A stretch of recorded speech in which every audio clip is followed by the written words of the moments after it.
Direct selling business లో రాణించాలనుకునే వారికి ఉండాల్సిన అతి ముఖ్యమైన లక్షణాలు. మొదటిది ఓపిక మరియు పట్టుదల. డైరెక్ట్ సెల్లింగ్ లో రాత్రికి రాత్రే లక్షాధికారులు అయిపోవడం సాధ్యం కాదు. మొదట్లో చాలా మంది దీన్ని నెగిటివ్ గా మాట్లాడతారు, వద్దు అని చెప్తారు. మీరు ఎన్నో రకాల రిజెక్షన్స్ ని ఎదుర్కోవాల్సి వస్తుంది. నిరాశ పడకుండా పనిచేస్తూ ముందుకెళ్లాలి. రెండోది మంచి కమ్యూనికేషన్ స్కిల్స్. మీరు చెప్పే విషయం ఎదుటి వారికి అర్థమయ్యేలా, నమ్మకం కలిగేలా మీరు చెప్పగలగాలి. అవతల వ్యక్తి చెప్పే ప్రతి విషయాన్ని జాగ్రత్తగా వినగలగాలి. వాళ్ళ అవసరాలను ఏంటో మీరు ఓపికగా అడిగి తెలుసుకోవాలి. తర్వాత మీ ప్రొడక్ట్ గురించి గానీ, మీ బిజినెస్ ప్లాన్ గురించి గానీ అవతల వ్యక్తులకు అర్థమయ్యేటట్టు స్పష్టంగా వివరించాలి. మూడోది నేర్చుకునే తత్వం. దీన్నే లెర్నింగ్ యాటిట్యూడ్ అంటారు. మార్కెట్ రోజు మారుతూ ఉంటది, కొత్త కొత్త టెక్నిక్స్ వస్తూ ఉంటాయి. నాకు అన్నీ తెలుసు అనుకోకుండా సీనియర్స్ దగ్గర ట్రైనింగ్ క్లాసుల్లో కొత్త విషయాలు నేర్చుకోవడానికి ఎప్పుడూ సిద్ధంగా ఉండాలి. నాలుగోది నిజాయితీ, ఇంటిగ్రిటీ, హానెస్టీ. అబద్ధాలు చెప్పి ప్రొడక్ట్ అమ్మకూడదు. ప్రొడక్ట్ వల్ల కలిగే లాభాలను మాత్రమే చెప్పాలి. మీ మీద నమ్మకం కలిగితేనే జనం మీతో బిజినెస్ స్టార్ట్ చేస్తారు. లాంగ్ టర్మ్ సక్సెస్ కావాలంటే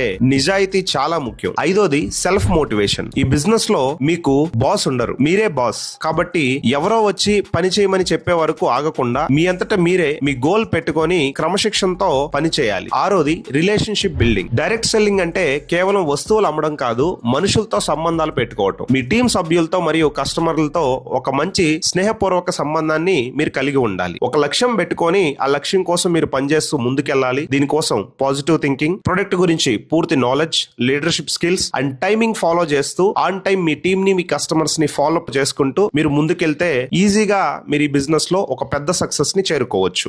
డైరెక్ట్ సెల్లింగ్ బిజినెస్ లో